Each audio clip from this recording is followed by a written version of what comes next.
Hello दोस्तों, आज हम इस वीडियो में जनरल सेविंग अकाउंट की क्या क्या फ़ीचर हैं इसके बारे में चर्चा करेंगे। खासतौर पे हम केनरा बैंक की जो जनरल सेविंग अकाउंट हैं उनकी क्या क्या फैसिलिटी हैं, उनकी क्या क्या फ़ीचर हैं, इसके बारे में हम जानने की कोशिश करेंगे। ऐसे तो सारे बैंकों की जो जनरल सेविंग अकाउंट के फ़ीचर होते हैं वो समान ही होते हैं। तो बिना देर किए हुए चलिए इसके एक एक फ़ीचर के बारे में जानते हैं। तो आप लोगों से मेरा रिक्वेस्ट है कि प्लीज़ अगर मेरा वीडियो अच्छा लगे तो प्लीज़ बिल्कुल लाइक कीजिएगा। तो इसके पहले फैसिलिटी के बात करें तो चेकबुक फैसिलिटी आती हैं, जो कि एक कॉमन फैसिलिटी होते हैं। तो चेकबुक फैसिलिटी हम उनको प्रोवाइड किए जाते हैं जो लिटरेट होते हैं। तो ये इसके सारे बैंकों में अलग अलग सर्विस चार्ज होते हैं, फ्री भी होते हैं। तो हम केनरा बैंक की बात करें तो ये एक कैलेंडर ईयर में जो 20 पेज का चेकबुक होते हैं फ्री ऑफ कॉस्ट होते हैं, उसकी कोई चार्जेज नहीं लगते हैं। तो हमारा ये रिक्वेस्ट है कि अगर कोई भी व्यक्ति अगर उनके पास चेकबुक नहीं है तो वो रिक्वेस्ट करके चेकबुक ले सकते हैं, जो कि एक कैलेंडर ईयर में 20 पेज काफ़ी होते हैं, वो फ्री ऑफ कॉस्ट होते हैं। दूसरा, हमें डीडी की फैसिलिटी मिलती है कि जो जब हमें डिमांड ड्राफ्ट बनाने की होती है तो इसकी भी सुविधा, इसके लिए सेविंग अकाउंट होना ज़रूरी होता है। तो हम अपने खाते में कैश जमा करके डिमांड डिपॉजिट ड्राफ्ट बना सकते हैं। इसके भी हर एक बैंक की एक अलग अलग रूल होते हैं कि एक कैलेंडर ईयर में 2, 3 या एक फ्री ऑफ कॉस्ट एक सीमित अमाउंट के लिए होते हैं। तो हमें चेकबुक हो गया और डिमांड डिपॉजिट ड्राफ्ट की भी फैसिलिटी मिलती है। दूसरा, डेबिट कार्ड, ये भी एक कॉमन है। ये जो फैसिलिटी है, जो शिक्षित और निरक्षर व्यक्ति यानी लिटरेट और इलिटरेट दोनों व्यक्तियों को ये सुविधा उपलब्ध कराई जाती है, क्योंकि आजकल ये डिजिटल ज़माना है। तो डिजिटल में ये हर एक व्यक्ति के लिए डेबिट कार्ड आवश्यक हो गया है। इलिटरेट के लिए थोड़ी ये रहते हैं, उनकी केवाईसी प्रॉपर देनी होती है, और फिर विटनेस के भी ये प्रावधान होती हैं कि जो व्यक्ति डेबिट कार्ड ले रहा है वो किसी थर्ड पार्टी से विटनेस कराने पड़ते हैं। क्रेडिट कार्ड की भी फैसिलिटी रहती हैं इस जनरल सेविंग अकाउंट के तहत। अगर कोई व्यक्ति अब क्रेडिट कार्ड लेना चाहते हैं तो क्रेडिट कार्ड के लिए भी अप्लाई कर सकते हैं, लेकिन उनको ये सुनिश्चित करना होगा कि उनकी जो सिविल है और ITR सिविल का जो स्कोर होते हैं वो सही होने चाहिए, और ITR प्रीवियस ईयर का होना चाहिए। ये 2 इम्पॉर्टेंट, और KYC, ये 3 इम्पॉर्टेंट बातें हैं जो कि सबमिट करना होगा बैंक में। फिर मोबाइल बैंकिंग भी सारे जो माइनर हो, लिटरेट हो, इलिटरेट हो, तो सारे लोगों के लिए ये मोबाइल फैसिलिटी में कई तरह के होते हैं। जैसे SMS अलर्ट होते हैं, वो तो कॉमन होते हैं, वो सारे व्यक्तियों के लिए उपलब्ध होते हैं। लेकिन UPI की बात करें तो जो मेजर कस्टमर हैं, चाहे उनका जनरल सेविंग हो या कोई और भी सेविंग हो, जो उनके डेट ऑफ बर्थ जो मेजर होते हैं, यानी 18+ होते हैं, उनको ये फैसिलिटी बैंक के द्वारा प्रोवाइड किया जाता है UPI चलाने के लिए, या जैसे गूगल पे हो गया, फ़ोनपे हो गया। तो इसके लिए भी मोबाइल नंबर रजिस्टर्ड होना चाहिए, फिर डेबिट कार्ड होना चाहिए।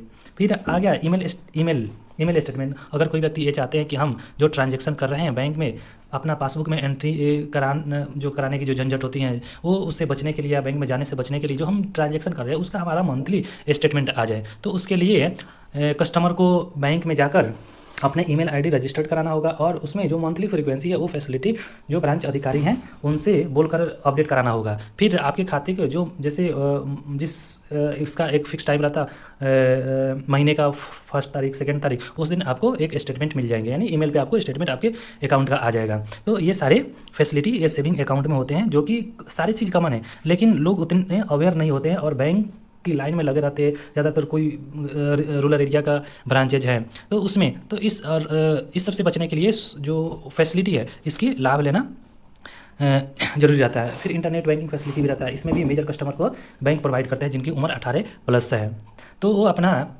यूज़र ID और पासवर्ड क्रिएट करके अपना खुद से ट्रांजैक्शन कर सकते हैं, ईमेल स्टेटमेंट पे कर सकते हैं, इलेक्ट्रिसिटी बिल या कहीं ऑनलाइन ट्रांजैक्शन, ये सारे चीज़ नेट बैंकिंग के तहत कर सकते हैं। फिर एक और अच्छी सर्विस है डीमैट अकाउंट ओपनिंग। अगर आप चाहते हैं कि हम शेयर मार्केट में ऑनलाइन ट्रेडिंग करें तो उसके लिए आपको डीमैट अकाउंट खुलवाने की आवश्यकता पड़ती है, और उस डीमैट अकाउंट को आप इस जनरल सेविंग अकाउंट से लिंक कर सकते हैं, क्योंकि इसी खाते में आपके पैसे डेबिट और क्रेडिट दोनों होंगे। तो ये डीमैट अकाउंट फैसिलिटी भी जनरल सेविंग अकाउंट में उपलब्ध होते हैं। फिर स्वीप इन फैसिलिटी होते हैं। बहुत से लोग ऐसे भी है कि अपने जो जनरल सेविंग अकाउंट है उसमें कई लाख रुपये ऐसे ही छोड़ देते हैं, जिसमें एकदम मिनिमम जो rate of interest bank provide कराते हैं। तो एक स्वीप इन एक फैसिलिटी है जिसके तहत आपको एक FD खुलवाने होते हैं, FD, और उस FD को जो जनरल सेविंग अकाउंट है उससे लिंक कराने होते हैं, और उसमें ये व्यवस्था रहती है, फैसिलिटी रहती है कि आप मिनिमम अमाउंट, जैसे कि मान लेते हैं हमारे खाते में एवरेज बैलेंस 2.5 लाख रुपया है, तो उसमें से 2.5 लाख जो है उसका तो general saving rate of interest से मिल रहा है, लेकिन अगर उसी को एफडी बना देते हैं तो उसमें हमारा रेट ऑफ इंटरेस्ट हाईएस्ट हो जाते हैं, तो फिर हम उसको ब्रेक कराना के लिए ब्रांच में आना पड़ता है, ये समस्या क्रिएट हो जाती है। तो स्वीपिन एक ऐसी फैसिलिटी है जिसमें आपकी जो जनरल सेविंग अकाउंट है उसमें से मिनिमम अमाउंट छोड़कर बाकी अमाउंट ऑटोमेटिक आपके फिक्स डिपॉजिट अकाउंट जो एफडी है उसमें ट्रांसफ़र हो जाती हैं। फिर आप जब उसकी ज़रूरत पड़ती है, जैसे मिनिमम अमाउंट कुछ भी हो सकता है 5,000, 1,000, 10,000, वो छोड़कर आपके जो रिमेनिंग बैलेंस है वो एफडी में चली जाती है। आपकी फिर जब ज़रूरत पड़ती है, आप जब पैसे विड्रॉल कराएंगे तो एफडी में से ऑटोमेटिक उतने पैसे आ जाएंगे। तो ये भी एक बहुत ही यूनिक फैसिलिटी है जो हर एक कस्टमर को, अगर जनरल सेविंग अकाउंट में ज़्यादा पैसे रखते हैं और परेशानी से बार बार उनको बैंक ना जाना पड़े, इससे राहत चाहते हैं, तो ये स्वीपिंग फैसिलिटी जरूर लगाना चाहिए। फिर अगला जो फैसिलिटी हम बता रहे हैं, ये लेटेस्ट फैसिलिटी है क्यूआर कोड की। बहुत से लोग हैं कि हम डेबिट कार्ड नहीं रखना चाहते, फिर भी जैसे खासतौर पर जो शॉप ऑफ होते हैं, तो छोटी मोटी जो शॉप होते हैं वो चाहते हैं कि हमें पोस्ट ना रहे और एटीएम कार्ड की झंझट, फ्रॉड या कोई भी रीजन नहीं रखना चाहते, वो चाहते हैं कि हमें एक क्यूआर कोड मिल जाए, जिससे कोई हमें पेमेंट मिलने में आसानी हो जाए। अगर किसी के पास कैश नहीं है तो स्कैन करके पेमेंट कर देते हो। ये भी एक बहुत ही यूनिक है क्यूआर कोड फैसिलिटी। आपको इसके लिए पैन कार्ड और मोबाइल नंबर खाते में रजिस्टर्ड होना चाहिए और जो बैंक का फॉर्मेट है उसको भर के देना होता है। आपके खाते से क्यूआर कोड यानी जो ब्रांच अधिकारी हैं वो जनरेट करके आपको दे देंगे। इसका ये फायदा है कि आप बिना डेबिट कार्ड रखे हुए आपके पास क्यूआर कोड हो जाते हैं और आपके जो भी ट्रांजैक्शन होते हैं, 1 रुपया हो या मैक्सिमम जो भी लिमिट हो, उसका आपके पास इंस्टेंट मैसेज भी आ जाते हैं। तो ये एक अच्छी फैसिलिटी है। फिर दूसरा आता है पॉस पॉइंट ऑफ सेल, जो एक स्वाइप मशीन होता है, पॉस मशीन, उसकी भी जनरल सेविंग अकाउंट में फैसिलिटी होते हैं, बशर्ते उसके लिए जो रिक्वायर्ड डॉक्यूमेंट हैं होनी चाहिए। यानी कोई दुकान है जो नॉर्मल सी दुकान है जिनकी अच्छी खासी ट्रांजेक्शन बन रही है, सेल हो रही है, तो उनको बैंक जनरल सेविंग अकाउंट में भी point of sale machine provide करा सकता है। फिर अगले जो फैसिलिटी डीबीटी की फैसिलिटी होता है, जो सरकार बहुत से स्कीम चलाते हैं, उसमें लोगों में थोड़ी सी कन्फ्यूजन होती है कि जो हमारे सरकार के द्वारा जो पैसे आते हैं वो जनधन खाते में ही, जीरो बैलेंस में ही आने चाहिए। नहीं, ऐसे नहीं होते हैं कि वो जनरल सेविंग अकाउंट में भी वो पैसे आते हैं, लेकिन इसके लिए आपके आधार कार्ड और केवाईसी अपडेटेड होने चाहिए। फिर आगे बहुत सी सरकारी स्कीम है, जैसे प्रधानमंत्री सुरक्षा बीमा योजना, जिसमें जो 2 लाख की एक्सीडेंशियल इंश्योरेंस जो कवर मिलती है, ये भी जनरल सेविंग अकाउंट में अपडेट कराने पड़ते हैं कि अगर दुर्भाग्यपूर्ण कहीं एक्सीडेंट हो गया या अनफॉर्चुनेटली कुछ इंसिडेंट हो गया जिससे डेथ हो जाती हैं, तो जो हमारे नॉमिनी उसमें बनाए रहते हैं उनको 2 लाख रुपये मिल जाते हैं। इसके जो ईयरली प्रीमियम 12 रुपये होते हैं, ये खाते से ऑटोमेटिक डेबिट होते हैं और जो अमाउंट हमें डेबिट अकाउंट से होते हैं उसके जो डिस्क्रिप्शन ही काफ़ी होते हैं हमें क्लेम करने के लिए। दूसरा आ गया प्रधानमंत्री जीवन ज्योति बीमा योजना, जो कि ये भी एक बहुत ही यूनिक फैसिलिटी है और सरकार का स्कीम है, जिसमें किसी व्यक्ति की, इसकी एज लिमिट भी होती है, इसकी एज लिमिट मैक्सिमम 15 ईयर है। अगर वो पहले से चला रहा है अपना स्कीम तो उसको 5 साल तक और एक्सटेंड कर सकता है। इसमें यह है कि अगर किसी भी प्रकार से एक्सीडेंशियल हो या कोई बीमारी से हो गया, किसी कारण से अगर डेथ हो जाते हैं, तो इसमें प्रधानमंत्री जीवन ज्योति बीमा योजना के तहत 2 लाख का क्लेम मिल जाते हैं। फिर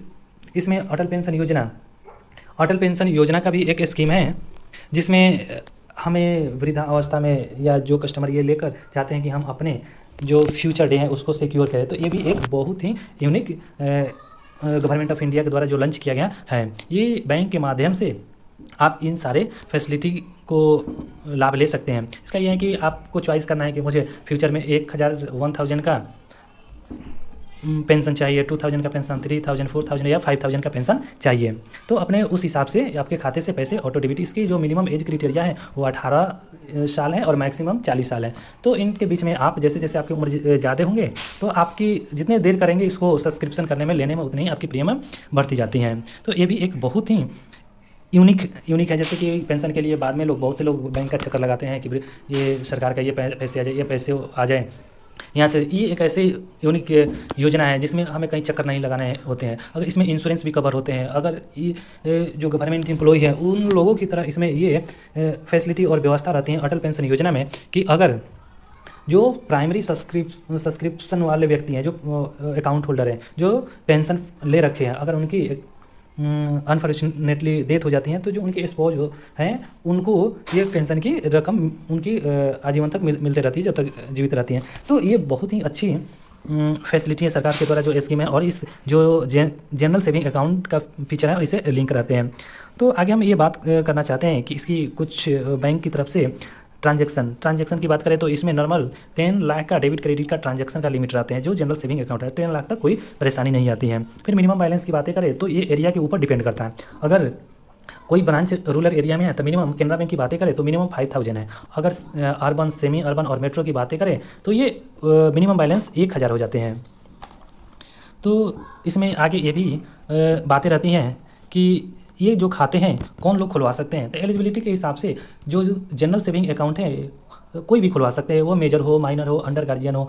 तो उसमें ये रहते हैं कि हमें जो मिनिमम उसका बैलेंस है उसको मेंटेन करके रहना आता है। जैसे 500 और 1000 है जो उसकी सर्विस चार्जेज हैं, जैसे कि SMS अलर्ट का चार्जेज हैं जो कि बाई डिफ़ॉल्ट आजकल हो गए हैं, तो इसको भी मेंटेन करके रखना है। अगर कोई एक्स्ट्रा हमें सर्विस लेते हैं, जैसे चेकबुक का ही हो गया कि हमें ज़्यादा चेकबुक की ज़रूरत हो गई, तो उसमें हमें एक्स्ट्रा जो उन सर्विस चार्जेज हैं उसको पेमेंट करना होते हैं। फिर इसमें जो समूह के भी खाते हो, जैसे सेल्फ हेल्प ग्रुप है, ये भी अकाउंट जनरल सेविंग अकाउंट में ही ओपन होते हैं। सोसाइटी का खाता हो गया, गवर्नमेंट बॉडी, ट्रस्ट, जो फॉरेन स्टूडेंट होते हैं यहाँ पे इंडिया में आकर अपने पढ़ाई करते हैं, तो इन सब के भी खाते जनरल सेविंग अकाउंट में खोले जाते हैं या खुलवा सकते हैं। जो एक बैंक के हिसाब से, किसी भी हम जनरल बातें करते हैं, सारे बैंक के हिसाब से एक ये स्टैंडर्ड अकाउंट माने जाते हैं।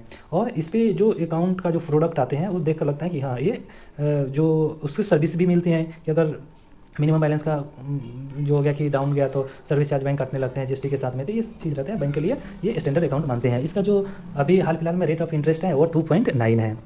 तो दोस्तों हम जो जनरल सेविंग अकाउंट के एक एक फीचर, लगभग हम 10-12 बताए हैं, एक एक फीचर के बारे में हम चर्चा किए हैं। और हम आशा करते हैं कि ये वीडियो आप लोगों को पसंद आया होगा। और जो फीचर बताए हैं, अगर इस फीचर में जो फैसिलिटी हम बताए हैं, अगर इस फैसिलिटी की अगर आप लोगों को ज़रूरत महसूस होती है कि नहीं ये फैसिलिटी की मुझे ज़रूरत है, तो आप डायरेक्ट ब्रांच में जाकर बैंक अधिकारी से बातें करके उस फैसिलिटी का नाम लेकर के मुझे ये फैसिलिटी चाहिए, डीमैट अकाउंट ओपनिंग का जो फैसिलिटी है वो चाहिए, मुझे UPI का फैसिलिटी चाहिए, स्विफ्ट इन का, QR कोड का, पॉस का, DBT का फैसिलिटी चाहिए, तो आप डायरेक्ट उस फैसिलिटी का नाम लेकर आप बैंक अधिकारी से बोलकर वो ले सकते हैं। क्योंकि ज़्यादातर जो कॉमन हम बात बताते हैं, जो लोगों की अपने घर की दिनचर्या हो जाती हैं, सारे लोगों को ये बैंक की सुविधाओं के बारे में उतना जो डीपली होते हैं ये जो नहीं पता रहता है।